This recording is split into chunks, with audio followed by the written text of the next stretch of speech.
Kent Glade, known to many as Swampy, and how you're connecting with kids. I'm very excited to have the opportunity to spend time with you today, Swampy. Nice to be here, Frank. Thanks. So, if you would, give us a little bit of a background on yourself and then on swampy.org. Okay, yeah, thanks very much. Previously, my name was Gary Hahn, and I got involved with wetlands and became so enamored with those. I'm like, I wanted to change it. I even created a character called Swampy the Living Wetland. But I grew up in Louisville. I spent 6 years in an orphanage, and I graduated from the University of Kentucky with a Bachelor's of Science in Forestry. Then later on, I got a master's in public administration at Kentucky State University. And so that's my educational background. But I've always been, Frank, back in the 70s, we were talking this past Earth Day, April 22nd. We were talking about the history of Earth Day, and a lot of people on Clubhouse, which is a platform that I use a lot, they do not remember the early years of how our part of the planet was in crisis mode. And we took major actions in order to improve our air, water, endangered species, etc. Okay, so I am a child of the green generation, right? So remember all those times. Oh, sure. I was in Cleveland when the river caught on fire for the 13th time. Yeah, but yeah, just carrying forward just a little bit more my education background as well. But I got involved with experience, being part of the environment. I worked for summers as an intern with the U.S. Forest Service. Then later on, I became a nature sanctuary manager. And after that, I became a regulator for the Commonwealth of Kentucky, regulating the coal industry in Kentucky. Coal was like the second highest revenue producer for the Commonwealth. And then after that, I became an urban planner and worked for FEMA. So I've been involved in several different areas. And I've just moved forward as far as maximizing what my knowledge is and how I've moved from a rather critical situation as a young person to a point of where out really affecting folks and working with Global Waterworks, okay, and all the various great disciplines we have on Global Waterworks. So yeah, it's very exciting family. That's great. So, how do people take advantage of what you have at swampy.org? How do they find out about it? How do they then make use of it? Okay, Frank, yeah. My swampy.org, I actually have swampy.org and planetswampy.com, but swampy.org is oriented towards kids. Yep. And the major focus is I've got two initiatives in my education program. The first one is very simply is Swampy. Swampy is an acronym. It stands for soils, which are brown. W is for waters, which are blue. A is for animals, which I use the color red because they're our lifeblood bio indicators, right? Then M is mankind, not black or white, but silver, right? Then we have plants that are green. And then Y is yellow for our youth, like the sunshine. So I teach kids the basics. And then after that, I move into, you all may have heard about STEM and STEAM. I have my own program called STREAM. Really simply what they're doing is they're taking, oh, I might like soils, getting my feet muddy, right?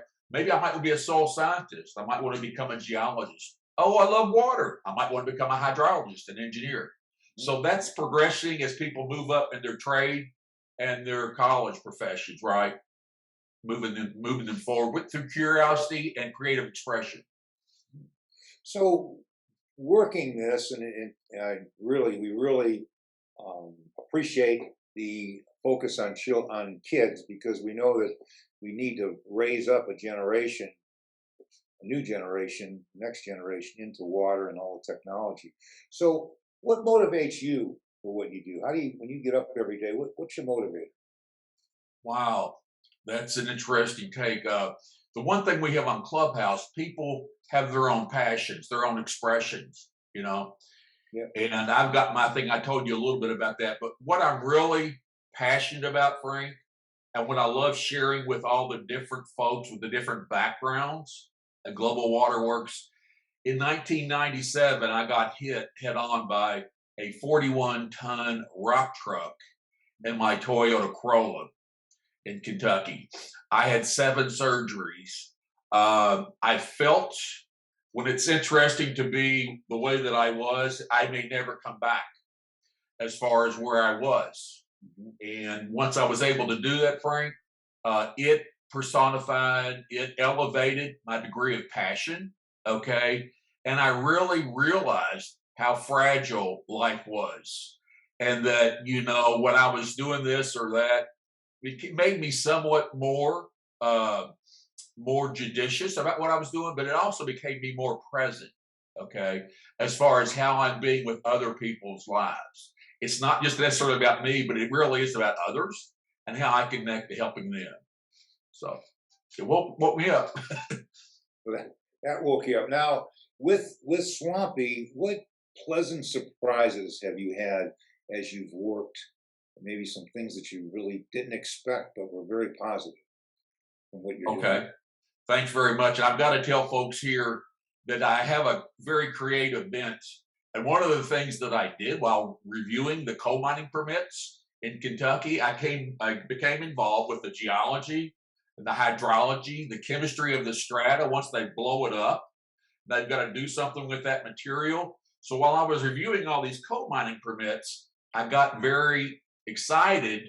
I already had forestry, okay? I want to get involved with the weeds and the plants. So guess what, Frank? On Halloween, we were able to dress up, and I took plastic and I made blue for the waters, brown for the soils, and green for the vegetation, put it on. I had a Swampy mask, okay? Then underneath, I have a music box where I can play swamp sounds, animal calls, and then swamp music, you know? And then on the outside of my costume, I have snakes. I have a Freddy the Frog on here, and I had turtles, and the water glistened. And then I had rollerblades, and I would move forward. And when I cranked up the volumes, it became Swampy, the living wetland. Kids virtually got excited. They became to life. Classrooms were no longer still and traditional. It was a new creative way for kids to reach out because kids love the environment and they Yeah. love the creeks, right? So for me, it was an expression. But the biggest thing I will share with you, I was thinking about this question. I'm like, it's really the kids. I may think that I'm full of, all this information, but no, the kids love the creeks. They love being curious. Okay. And this is the new platform that I'm bringing to a lot of kids is the way they self-express themselves.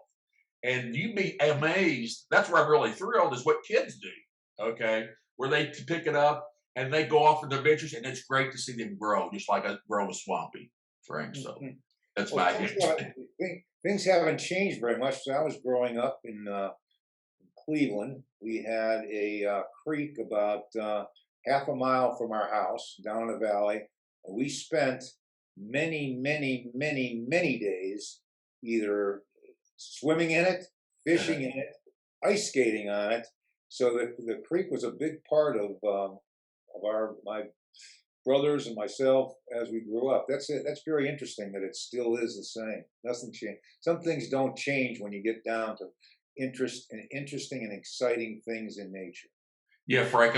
But I wanted to take a few minutes here just to talk about what you're talking about creeks.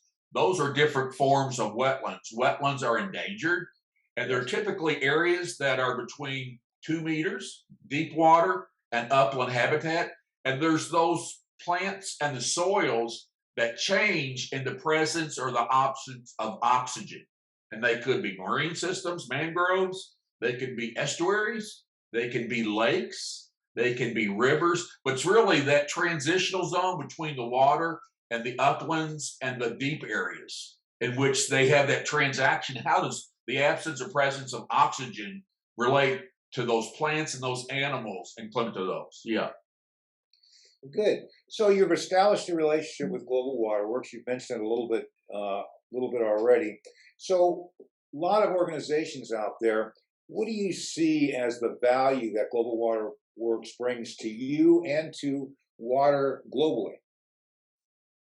Okay. Yeah. It is multidimensional. I wanted to share with you guys real quick how I got to Global Waterworks. I became a real fan of what's called Clubhouse. Clubhouse is the now modern day Facebook, where people can get on there and they can listen to all these different topics. Well, my main brand was I was a young person, Frank. I'm like, what do I want to do later on in life? Oh, I might want to write books. I might want to speak. I might want to travel. Okay, so I've written a book called Swampy and Friends. Got on Clubhouse, and the more you speak, Clubhouse, you have people in an audience, and if you become better, well known as a speaker, then you actually go to the stage, and that's what I'm trying to do with Swampy is present a global character for clean water because we don't really have one right now, and that way we can bridge a lot of areas and bring people together. So yeah, that's what I'm connecting is. And of course, I met Mary Eckert in Clubhouse, and she introduced me to Global Waterworks. But just simply amazed at the depth and the breadth of knowledge, and everybody brings something to the table in its real sense. Thank you. So back to you. I mean, Kent, AKA Swampy. What do you see happening with Swampy as you go out 12, 18, 36 months? What's it going to look like? I'm excited. I tell folks I feel like a modern day Disney. That's all Disney did. He was very, very creative, right? Yeah. And I just feel good about what Swampy does. It makes people feel good. Wetlands can often be a rather controversial topic. And I want to enlighten our children, okay, so that they become curious. The parents see that, okay, then we move forward to become a more sustainable nation and planet. Looking forward, I've got some things that I want to do, and I have an outreach. I'm a one-man show basically right now, Frank. So I'm looking forward to getting a virtual assistant. I want to get a TV show called Swampy and Friends, but just collaborating. I'm looking forward to working over in India with their educational system and finding the best ways to make decisions. I also want to share with you real quick. I was an urban planner and I got a master's in public administration. So it's very important to understand the hierarchy as far as what you can do and what you can't do and the challenge about doing that. Well, Swampy, it's been very interesting and exciting to spend this time with you. I appreciate you taking time. I know this Friday, I think you're on with World of Water with the India group, which should be, we're looking forward to that. We just, in the last half hour, had a meeting on that, and we're very excited to have you there and excited to work with you and looking forward to working together and making it a better planet and cleaning up the water. Thank you very much. Thanks very much. And one last thing, Frank, if anybody has any questions about me doing Swampy, please visit my Instagram account. It's called Swampy Inc. Okay. Or visit my link tree. Just put Swampy in there. And it has my different outreaches where I'm on. I don't have my YouTube channel. I've got a great video of a grizzly bear coming right up next to the bus, singing to jellyfish, okay? And letting all of us, we have our own little boys and our own little girls be kids again, right? And it's something really positive. So thanks very much for letting me be here, Frank, and sharing Swampy with all of our audience. My pleasure. I'm looking forward to the future together. Same here. Thanks, Rick.